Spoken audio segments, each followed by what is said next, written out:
Hi అండి, నేను మీ Rekha. Welcome back to Rekha's kitchen. ఈరోజు ఈజీ ప్రాసెస్లో టేస్టీగా చింతపండు పులిహోర ఎలా చేసుకుందామో చూద్దాం. ఇలా చేసిన చింతపండు పులిహోర మనం దేవుడి దగ్గర నైవేద్యంగా లేదా మన నోటికి రుచిగా తినాలి అనిపించినప్పుడు ఇలా చింతపండు పులిహోర చేసుకున్నామంటే చాలా బాగుంటుంది. మనకి చింతపండు పులుసు పాడు కాకుండా ఫ్రెష్గా ఉంటుంది. ఎలా చేసుకుందామో చూద్దాం. 100 గ్రామ్స్ చింతపండుని తీసుకొని ఒక 10 మినిట్స్ ముందుగా నానపెట్టుకోవాలి. మనకు అలా 10 మినిట్స్ ముందు నానపెట్టుకోవడం వలన చింతపండు గుజ్జు ఈజీగా వచ్చేస్తుందండి. మనం ఒకసారి బాగా వాష్ చేసేసుకొని వేడిగా ఉన్న వాటర్ని వేసుకొని మనం ఈ చింతపండుని నానపెట్టుకోవాలి. అలా నానపెట్టడం వలన మనకు గుజ్జు ఈజీగా వచ్చేస్తుందండి. మనం ఎక్కువ వాటర్ వేయకుండా చింతపండు మునిగే వరకే వాటర్ని వేసేసుకొని ఒక 10 మినిట్స్ పాటు మూత పెట్టేసి పక్కన పెట్టుకోవాలి. ఆ లోపు మనకు చింతపండు చక్కగా నాని గుజ్జు ఈజీగా వస్తుంది.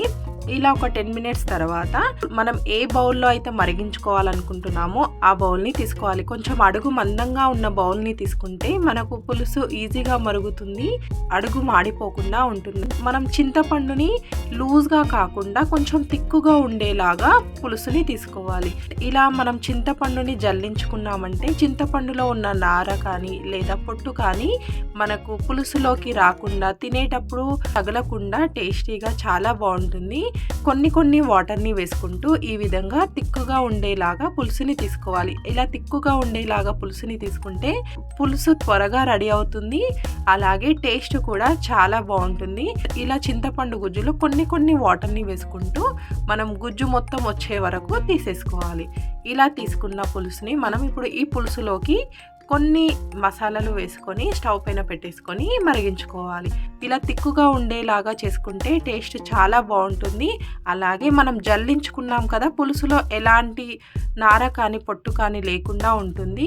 100 గ్రామ్స్ చింతపండు మనకు 1 కేజీ రైస్కి సరిపోతుందండి.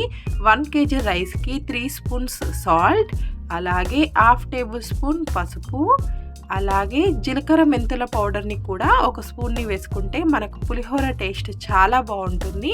ఈ విధంగా మసాలాలు వేసేసుకొని అలాగే ఒక 2 స్పూన్స్ ఆయిల్ కూడా వేసేసుకొని ఈ పులుసులో బాగా కలిసేలాగా కలిపేసుకొని స్టవ్ పైన పెట్టేసుకొని మనం ఈ పులుసుని మరిగించుకోవాలి. పులుసులోకి 3 రెమ్మల కరివేపాకుని కూడా వేసుకొని మరిగించుకోవాలి. ఇలా ముందుగా ఇవన్నీ వేయడం వలన పులుసు టేస్టీగా చాలా బాగుంటుందండి. చూసారు కదా, మనం ఈ విధంగా పులుసు తిక్కుగా అయ్యే వరకు మరిగించుకోవాలి. మనం హై ఫ్లేమ్లో పెట్టుకొని మనం తీసుకున్న పులుసు సగం అయ్యే వరకు మరిగించుకున్నామంటే మనకు టేస్ట్ చాలా బాగుంటుంది. ఈ విధంగా తిక్కుగా తీసుకుంటే మనకు పులుసు త్వరగా రెడీ అయిపోతుందండి. ఈ విధంగా మరిగిన తర్వాత ఈ పులుసుని పక్కన పెట్టేసుకొని ఈ పులుసులోకి పోపుని రెడీ చేసుకుందాం. స్టవ్ పైన ప్యాన్ పెట్టేసుకొని 1/2 కప్పు ఆయిల్ని తీసుకొని ఆయిల్ వేడెక్కిన తర్వాత వీటిలోకి పోపు గింజలు అలాగే పప్పులు వేసుకుందాం. ఇలా ఆయిల్ వేడెక్కిన తర్వాత 2 స్పూన్స్ జీలకర్ర ఆవాలు, అలాగే 1 కప్పు వరకు పల్లీలని తీసుకోవాలండి. మనం 1 కేజీ రైస్ని తీసుకుంటున్నాం కదా, అందుకే 1 కప్పు పల్లీ వేసుకుంటే మనకు టేస్ట్ చాలా బాగుంటుంది. అలాగే 1/2 కప్పు శనగపప్పు, అలాగే 1/2 కప్పు మినప్పప్పు, అలాగే ఒక 20 వరకు ఎండుమిర్చిని కూడా వేసుకొని వీటన్నిటిని గోల్డెన్ కలర్ వచ్చే వరకు ఫ్రై చేసుకోవాలి. మనం ఇలా ఎండుమిర్చిని విరిచి అయినా వేసుకోవచ్చు లేదా అలాగే అయినా వేసుకోవచ్చు. అలాగే ఒక 1/2 కప్పు కరివేపాకుని కూడా వేసేసుకొని వీటన్నిటిని మనం గోల్డెన్ కలర్ వచ్చే వరకు ఫ్రై చేసుకోవాలి. చూసా కదా, మనం పోపు చేసేటప్పుడు అక్కడే ఉండి కలుపుతూ గోల్డెన్ కలర్ వచ్చే వరకు ఫ్రై చేసుకోవాలి. పోపుని అస్సలు అడుగు మాడనివ్వద్దండి. మనకు అడుగంటిని అంటే టేస్ట్ మొత్తం చేంజ్ అవుతుంది. అలా టేస్ట్ చేంజ్ అవ్వద్దు అంటే మనం అక్కడే ఉండి కలుపుతూ గోల్డెన్ కలర్ వచ్చే వరకు ఫ్రై చేసుకోవాలి. అలాగే 1/2 టేబుల్ స్పూన్ ఇంగువ, 1/2 టేబుల్ స్పూన్ పసుపుని వేసేసుకొని కలుపుకోవాలి. ఇలా పసుపు ఇంగువ వేసిన తర్వాత ఒక 1 మినిట్ పాటు మీడియం ఫ్లేమ్లో ఫ్రై చేసుకోవాలి. ఆ తర్వాత మనం ఇంతకుముందు మరిగించుకున్నాం కదా చింతపండు పులుసు, ఆ చింతపండు పులుసుని మొత్తం ఈ పోపులోకి వేసేసుకొని ఒక 2 మినిట్స్ పాటు చింతపండుని ఈ పోపులో మరగనివ్వాలి. అలా మరగడం వలన మనం వేసుకున్న పప్పులు కొంచెం పులుపుతో టేస్ట్ చాలా బాగుంటుందండి. చూసారు కదా, ఇలా చింతపండు గుజ్జుని మొత్తం వేసేసుకొని ఒక 2 మినిట్స్ మాత్రమే కుక్ చేసుకుంటే సరిపోతుంది. మనకు చింతపండు ఇలా కుక్ అవుతున్నప్పుడు స్టవ్ ఆఫ్ చేసేసుకుంటే మనకు టేస్టీగా ఉండే చింతపండు పులిహోర రెడీ అయిపోతుందండి. చూసారు కదా, మనకు ఈ విధంగా 2 మినిట్స్ కుక్ చేసుకుంటే మనం వేసుకున్న పల్లీలకి పులుపు పట్టేసి మనకు తినేటప్పుడు పల్లీ ఫ్లేవర్ చాలా బాగుంటుంది.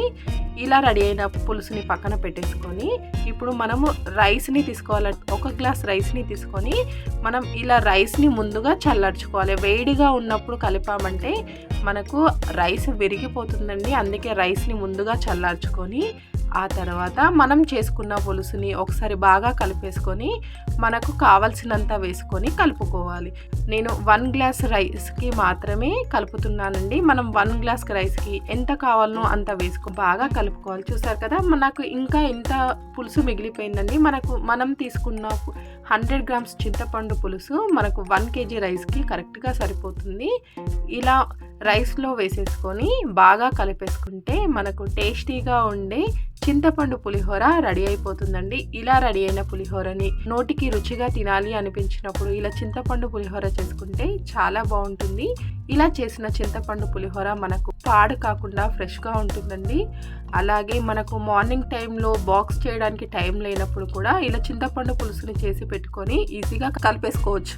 మీరు ట్రై చేయండి. ఈ వీడియో కనుక మీకు నచ్చితే లైక్ చేయండి, అలాగే షేర్ చేయండి. మరికొన్ని కొత్త రెసిపీస్ కోసం రేఖాస్ కిచెన్ని సబ్స్క్రైబ్ చేసుకోండి.